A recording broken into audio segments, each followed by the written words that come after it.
Assalamualaikum warahmatullahi wabarakatuh.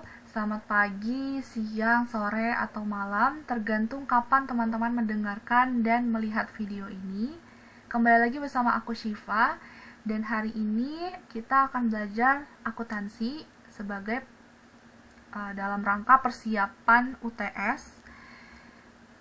Lebih tepatnya pada video ini kita akan belajar bagaimana caranya membuat jurnal umum, buku besar, terus neraca saldo, dan sampai akhirnya jadi laporan keuangan yang terdiri dari laporan laba rugi, laporan perubahan modal, dan neraca. Oke, tanpa berlama-lama lagi, mari kita mulai saja. Di sini kita mulai dari jurnal umum. Dan untuk soalnya itu aku pakai soal 34 dari halaman 166 dari buku Dasar-Dasar Akuntansi Jilid 1 yang pengarangnya itu Haryono Yusuf. Oke, mungkin teman-teman ada yang nggak punya bukunya, tapi nggak apa-apa karena setiap transaksi di sini akan aku bacain soalnya. Oke, kita langsung mulai aja. Di sini adalah jurnal umum untuk perusahaan Adijaya. Kita baca dulu soalnya. Perusahaan Adijaya didirikan pada tanggal 1 Agustus 2011 oleh Tuan Haryanto. Transaksi-transaksi yang terjadi selama bulan Agustus 2011 adalah sebagai berikut. Nah, jadi ada perusahaan Adijaya yang didirikan oleh Tuan Haryanto. Nah, kita akan buat jurnal umum, buku besar, neraca saldo, sampai laporan keuangan dari perusahaan Adijaya ini. Oke, jadi di jurnal umum ini bentuknya seperti ini ya, ada 5 kolom, 1, 2, 3, 4, 5. Kolom pertama itu tanggal untuk mencatat tanggal transaksi, lalu yang kedua ada kolom keterangan. Keterangan ini untuk mencatat akun yang berpengaruh, seperti mungkin kas, modal, utang, atau apapun. Lalu selanjutnya ada ref ini untuk nomor referensi. Biasanya itu nomor referensi sudah diketahui di soal ya teman-teman, jadi kalian gak perlu menghafal ataupun mengingat-ingat kira-kira kas itu nomor referensinya apa ya, itu gak perlu. Lalu di kolom keempat dan kelima ada debit dan kredit untuk mencatat nominal transaksi yang memang seharusnya ditulis di debit dan di kredit. Biasanya di debit itu ada harta ya, seperti kas, piutang, lalu kendaraan, gedung, tanah, lalu ada beban dan price itu ditaruhnya di debit ya teman-teman. Lalu di kredit ini biasanya untuk akun-akun seperti utang, yang sifatnya kewajiban seperti utang ya. Utangnya itu juga banyak, ada utang usaha, utang bunga, utang wesel, dan utang lainnya. Lalu ada modal, untuk modal si pemilik juga ditaruh di kredit, dan pendapatan usaha juga ditaruhnya di kredit. Oke, jadi kita langsung mulai. Untuk transaksi tanggal 1 Agustus, Tuan Haryanto memulai usahanya dengan membuka akun di bank atas nama perusahaan dan menyetorkan sebesar 300 juta rupiah. Oke, jadi di tanggal 1 Agustus akun yang berpengaruh itu ada kas dan modal. Kenapa kas? Karena dia itu menambah nilai kas yang akan digunakan. Kas itu kan harta yang digunakan dalam perusahaan. Jadi buat bayar biaya-biaya itu pasti pakainya kas. Dan jika si pemilik itu menyetorkan ibaratnya modal pertama, itu pasti masuknya ke kas, teman-teman. Jadi kas ini bertambah dengan nomor referensinya 101. Ini udah diketahui di soal ya teman-teman. Lalu kita taruh di debit. Oke, lanjut. Di sini ada akun modal. Modal itu karena tadi si Tuan Haryantonya menyetorkan kas sebesar 300 juta ini sebagai modal, maka ditaruhnya di kredit. Oke. Juga nomor referensinya sudah diketahui di soal, yaitu 250. Oke, jadi transaksi tanggal 1 Agustus sudah selesai. Lanjut ke tanggal 2 Agustus, dibayar sewa gedung untuk bulan Agustus sebesar 6 juta rupiah. Nah, jadi di sini ada beban sewa karena dia bayar sewa ya. masuknya beban sewa. Nah, si beban sewa ini ditaruhnya di sebelah debit, maka tulis 6 juta. Nomor referensinya lagi-lagi dia sudah diketahui di soal, yaitu 352. Lanjut di kas, akun kas ini kenapa ada akun kas juga? Karena dia bayarnya pakai duit kan, pasti teman-teman, pakai tunai di sini ya, karena dia tidak menyebutkan kredit. Jika dia kredit, maka kas ini akan berubah jadi utang, seperti yang di bawah sini nanti. Oke, jadi dia pakainya kas karena dia tunai, kita anggap tunai. Kas itu nomor referensinya 101, sudah diketahui di soal, dan dia dikredit karena dia itu berkurang. Jadi kas itu kalau bertambah di debit, berkurang itu di kredit. Gitu ya teman-teman. Jadi kita tulis 6 juta di kredit. Sudah balance ya, di sini 6 juta, di sini juga ada 6 juta. Transaksi tanggal 2 selesai. Sekarang lanjut ke transaksi tanggal 3 Agustus. Dibeli peralatan kantor dari toko Jaya Katuang seharga 42 juta rupiah secara kredit. Nah, karena dia bilang kredit, maka di situ pasti dia berutang. Di sini akun yang berpengaruh adalah peralatan kantor. Ya, peralatan kantor itu berpengaruh. Dia bertambah ya nilainya sebagai harta. Maka dia itu, dan ini nomor referensinya 122, sudah diketahui di soal, dia ditaruh di debit karena dia adalah harta. Kalau harta biasanya pasti taruh di debit. Seperti itu ya teman-teman. Lanjut, utang usaha. Utang usaha ini dia pasti dikredit karena dia nilainya bertambah ya, dia punya utang dan nomor referensinya 201, dia taruhnya di kredit sebesar 42 juta. Transaksi tanggal 3 selesai. Sekarang ke tanggal 5. Tanggal 5 ini dibayar beban iklan untuk bulan Agustus sebesar 1.200.000 rupiah. Maka keterangannya atau akun yang berpengaruh adalah beban iklan dan kas. Beban iklan karena dia membayar iklan ya tadi ya, dengan nomor referensi 358 yang ditaruh di debit, karena beban itu pasti selalu ditaruh di debit teman-teman. Lanjut kas. Kenapa kas? Karena dia bayarnya secara tunai. Beda hal jika dia bilang secara kredit, maka kas ini akan berubah jadi utang usaha. Teman-teman mungkin sudah paham sampai sini ya.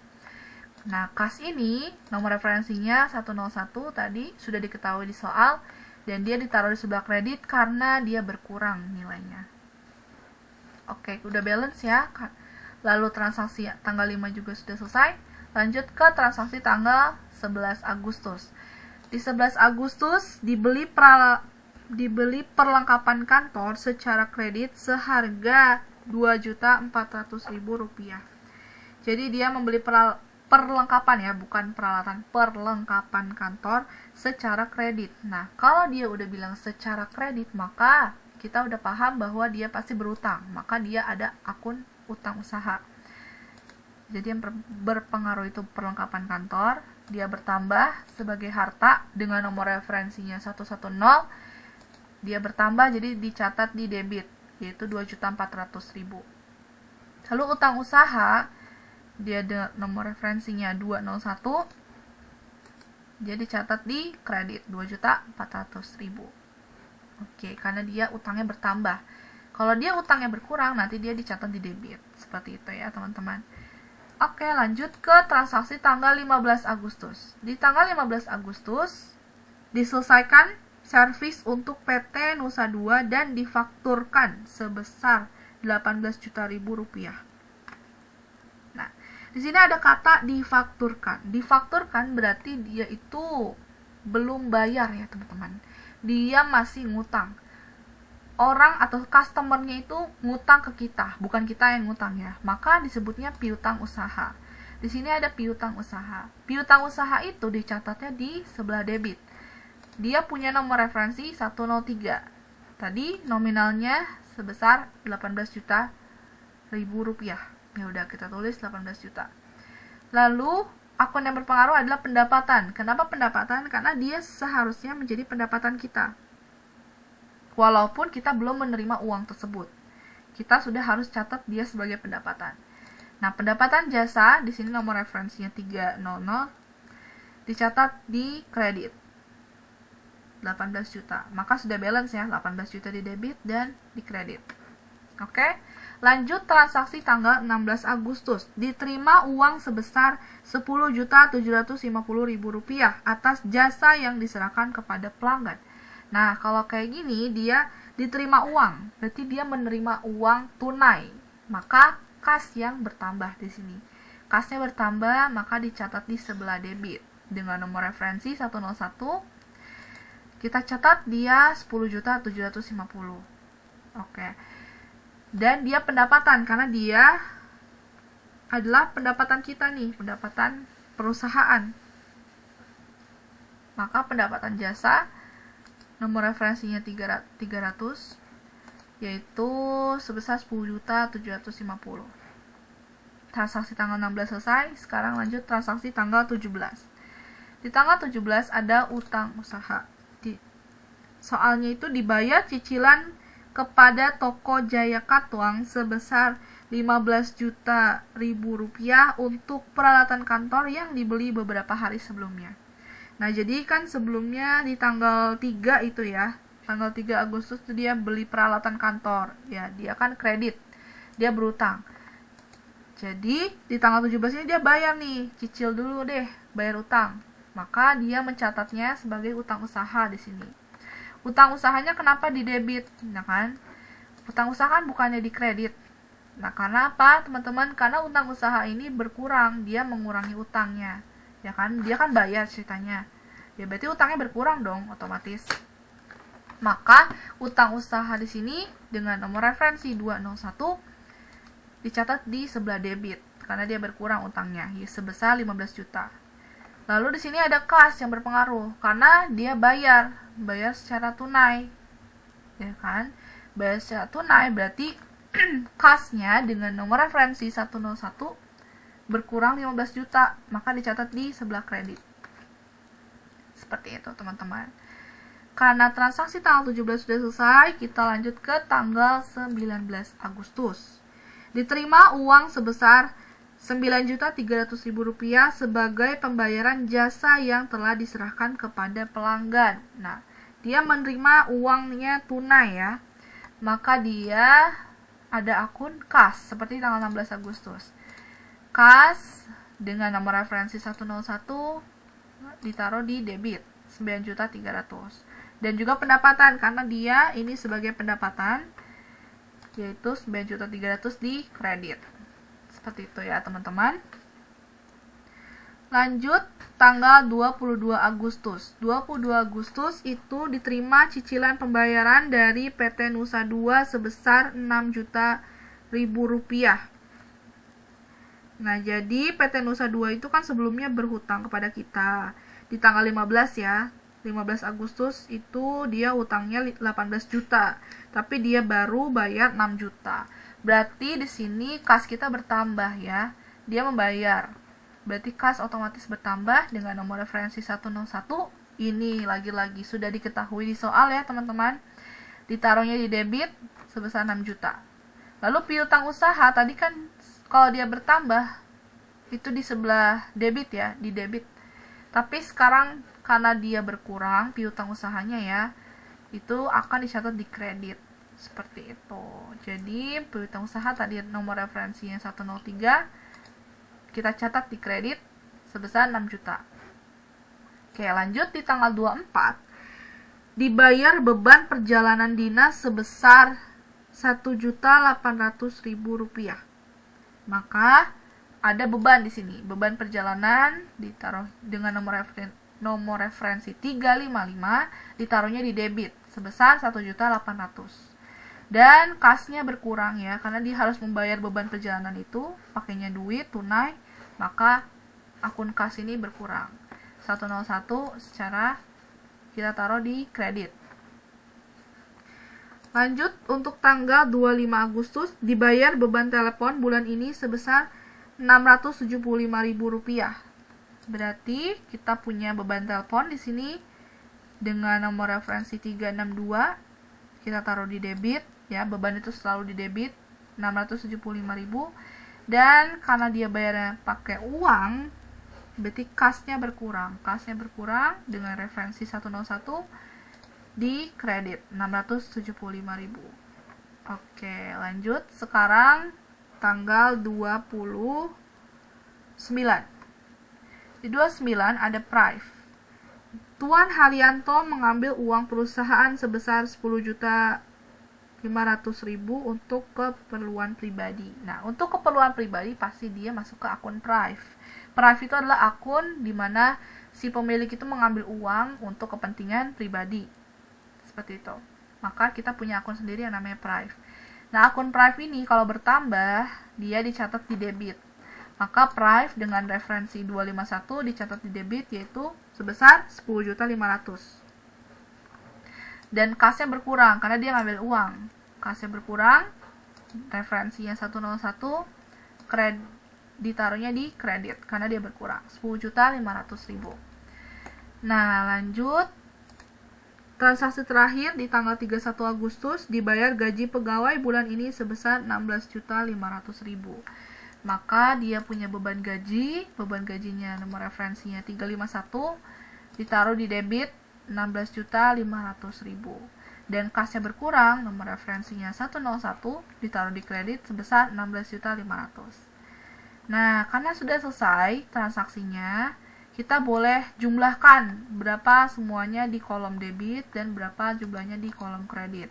Kita dapat hasilnya itu Rp440.125.000. Ini sudah balance ya teman-teman, sudah sama, kolom debit dan kredit menghasilkan nilai yang sama. Oke, jurnal umum sudah selesai. Jadi seperti ini bentukannya, ada judulnya dulu, jurnal umum perusahaan Adijaya. Ini seharusnya di bawahnya tuh ada pernya, periode berapa, periode 31 Agustus 2011 misalkan, di bawah sininya ya teman-teman. Lalu baru tabelnya ditaruh di sini.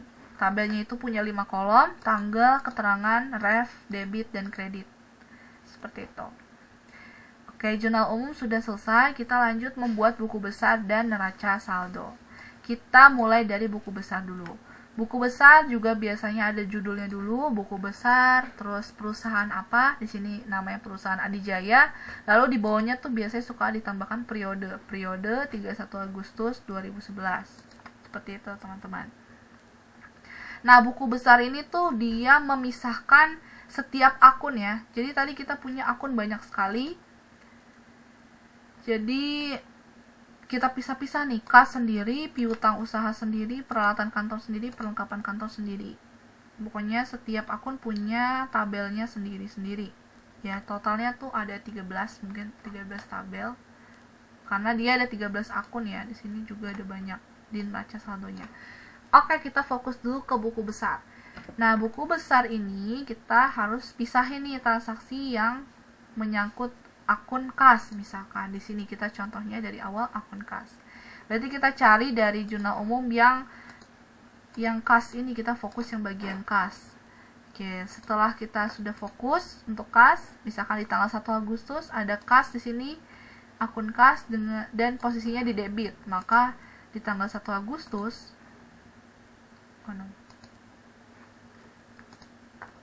di tanggal 1 Agustus dia itu ada setoran modal dan juga ditaruhnya di debit. Oh iya, sebelumnya di buku besar ini, di salah satu tabel misalkan kas, dia punya akun, setiap akun punya tabel sendiri ya teman-teman. Dan di setiap akun ini punya 6 kolom. Ada kolom pertama itu tanggal dia itu untuk tanggal yang sifatnya debit ya. Lalu keterangan itu bisa berupa apakah dia setoran modal atau mungkin pendapatan untuk terima piutang seperti ini. Jadi agak lebih detail ini transaksinya tuh untuk apa. Lalu debit itu nominalnya untuk menaruh nominal yang memang posisinya di debit. Lalu ada tanggal yang sebelah kredit ya, untuk ini tuh yang kolom keempat ini tanggal untuk yang kredit, keterangan juga untuk bagian yang kredit, dan bagian kredit ini adalah nominal transaksinya. Seperti itu. Kita lanjut. Tadi di tanggal 1 udah ada ya. Lalu kita cari lagi nih di jurnal umum mana lagi yang mengandung kas. Maka di sini ada kas di tanggal 2, tapi dia posisinya kredit, maka kita taruhnya di sebelah kredit. Seperti itu sampai akhirnya kita totalin. Di kolom debit ini ada 326.050.000 rupiah, dan di sebelah kredit ini ada 51.675.000 rupiah. Lalu setelah itu kita kurangin nih kolom total yang ada di kolom debit dan dikurang dengan total yang di kolom kredit, sehingga menghasilkan hasilnya itu 274.375.000 rupiah gitu. Lalu begitu pula seterusnya di piutang usaha, kita cari mana akun yang mengandung piutang usaha. Di sini ada cuma ada satu ya. Oh, salah tuh. Piutang usaha itu ada di transaksi tanggal 5, ada dua ya. Di 15 Agustus dan 22 Agustus. Kita bisa lihat di sini 15 Agustus ada piutang usaha yang di sebelah debit, 22 Agustus itu piutang usahanya di sebelah kredit. Nah, berarti kita totalin lagi, di bagian debit itu ada 18 juta, di kredit ini ada 6 juta. Lalu kita kurangin 18 juta dikurang 6 juta, sisanya ada 12 juta. Maka 12 juta ini adalah total yang memang valid, dan nilai ini nantinya akan dimasukkan ke neraca saldo. Lalu lanjut peralatan kantor. Peralatan kantornya itu kita cari lagi mana transaksi yang mengandung akun peralatan kantor, lalu kita catat di sini bagian debit dan di bagian kredit.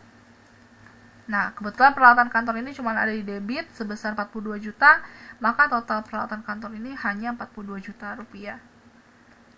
42 juta ribu rupiah. Oke. Lanjut perlengkapan kantor. Perlengkapan kantor juga cuma ada satu di tanggal 11 Agustus ya. Ada peralatan kantor, dia beli perlengkapan kantor.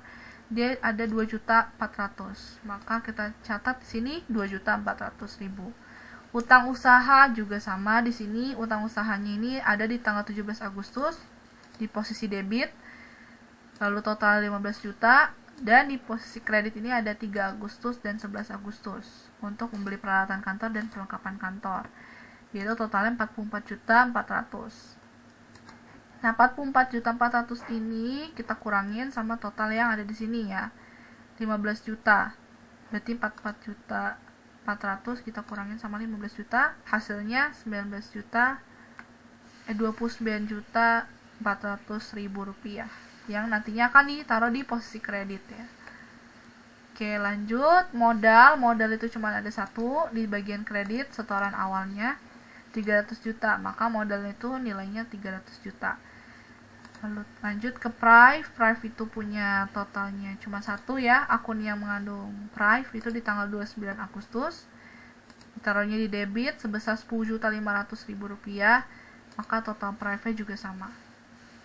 Selanjutnya di pendapatan jasa juga ditaruhnya di kredit semua. Totalnya ada 38.050.000 rupiah. Itu ditaruhnya di kredit ya teman-teman untuk pendapatan.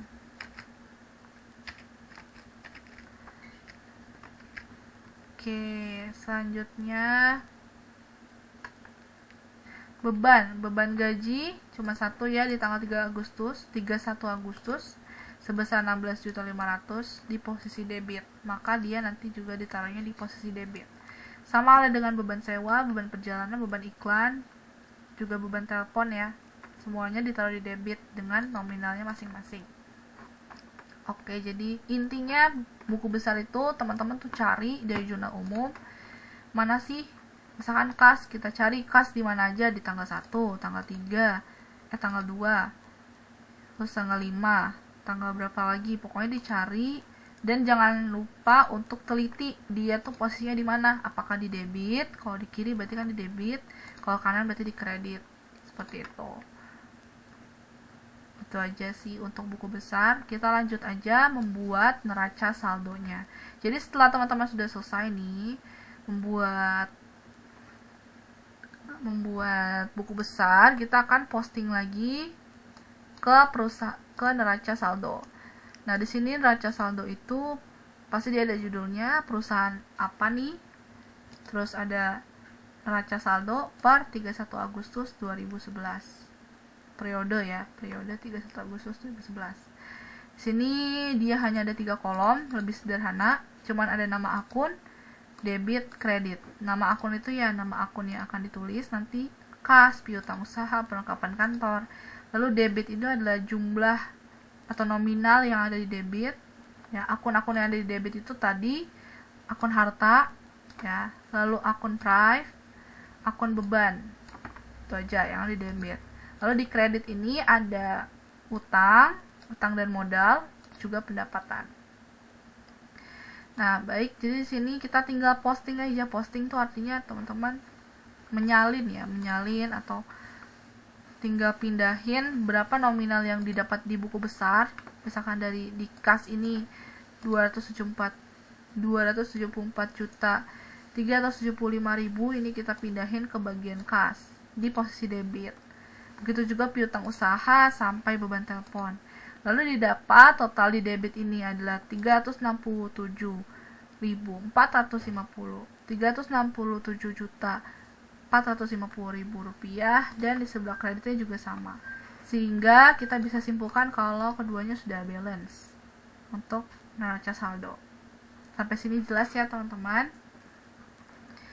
Karena kita sudah selesai membuat jurnal umum, membuat buku besar, sampai neraca saldo, kita hanya tinggal membuat laporan keuangan. Laporan keuangan kita mulai dari laporan laba rugi. Dia ada judulnya dulu, laporan laba rugi, perusahaan apa, per atau periodenya 31 Agustus 2011. Sini ada pendapatan jasa. Jadi laba rugi itu kita hanya mengambil akun pendapatan dan beban-beban. Sini pendapatan jasa itu adalah diambil dari pendapatan sebesar 38.050.000 rupiah. Maka kita tulis sini 38.050.000 rupiah. Lalu beban-beban operasi kita rinciin. Ada beban gaji, beban sewa, beban perjalanan, iklan, dan telepon. Masing-masing berapa nominalnya. Lalu kita totalkan menjadi 26.175.000 rupiah. Ini bisa dilihat dari neraca saldo aja ya teman-teman. Beban gaji berapa nominalnya, beban sewa berapa, beban perjalanan berapa, beban iklan berapa, beban teleponnya berapa. Lalu dicatat di sini, diposting. Sampai akhirnya laba rugi ini tuh mengurangi pendapatan. Jadi pendapatan dikurangi dengan beban. Pendapatan ini kan kebetulan lebih besar. 38.050.000 itu lebih besar daripada ini bebannya. Maka kita kurangi sehingga didapat laba. Laba bersihnya adalah 11.875.000 rupiah. Jika si bebannya itu lebih besar, posisinya ya, lebih besar dibandingkan pendapatan, maka dia bukan laba tapi rugi. Seperti itu, teman-teman. Lalu dia juga berpengaruh nanti di perubahan modal ya. Lanjut, untuk laporan laba ruginya sudah selesai, kita lanjut ke laporan perubahan modal. Jadi laporan perubahan modal ini kita ada judulnya, laporan perubahan modal, perusahaan apa, periodenya kapan. Periodenya di sini 31 Agustus 2011. Nah, di sini ada modal awal, setoran awalnya tadi 300 juta ya, teman-teman. Bisa dilihat di transaksi jurnal umumnya atau di transaksi buku besar juga bisa. Setoran awalnya 300 juta. Lalu laba bersihnya kita ambil dari laporan laba rugi. Laba bersihnya itu 11.875.000. Nah, kalau misalkan kasusnya itu rugi, maka dia tuh sifatnya bukan menambah modal ya, tapi dia mengurangi modal. Jadi nanti dia ada minusnya, seperti pengambilan privacy ini. Nah, karena kebetulan kita laba, maka dia sifatnya menambah modal. Jadi 300 juta ditambah 11.875.000, hasilnya 311.875.000 rupiah. Lalu dikurangi dengan pengambilan prive. Jika pengambilan prive ini tidak ada, maka dia 0. Langsung si nominal yang ada di sini langsung menjadi modal akhir. Tapi kalau misalkan ada prive, berarti kita harus kurangkan dulu dengan prive yang diambil, yaitu 10.500.000 rupiah. Dan hasilnya adalah 301.375.000 rupiah. Apakah sudah selesai? Belum. Tinggal satu lagi untuk neraca. Neraca itu kita membandingkan aset atau harta dengan kewajiban dan modal yang dimiliki oleh perusahaan tersebut. Berarti aset itu masuknya dari kas, piutang usaha, perlengkapan kantor, peralatan kantor, gedung, kendaraan, tanah jika ada ya. Kalau misalkan tidak ada, hanya akun-akun ini saja yang masuk ke bagian aset. Dan pertama ada kas, kita bisa lihat dari neraca saldo kas itu berapa nilainya, lalu kita posting ke bagian aset sini. Piutang usahanya sebesar 12 juta, lalu perlengkapan kantor sebesar 2.400.000, lalu perlengkapan kantor 2.400.000, peralatan kantornya 42 juta rupiah. Lalu kita totalin asetnya itu dia punya 330.775.000 rupiah. Apakah dia balance dengan kewajiban dan modalnya? Kewajiban itu adalah utang. Dia harus membayar hutang, maka dia masuk ke kewajiban. Nah, utang ini kita punya utang usahanya itu totalnya kita bisa lihat dari neraca saldo yaitu 29.400.000 di sini, maka kita tulis 29.400.000 dan modalnya itu modal akhir ya yang diambil itu bukan modal awal, bukan 300 juta tapi modal yang ada di laporan perubahan modal yaitu 301.375.000.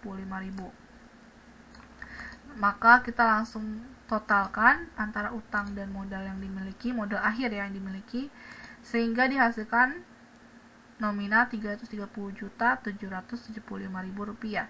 Dan ini sama dengan banyaknya aset yang dimiliki, sehingga kita bisa simpulkan bahwa keduanya sudah balance.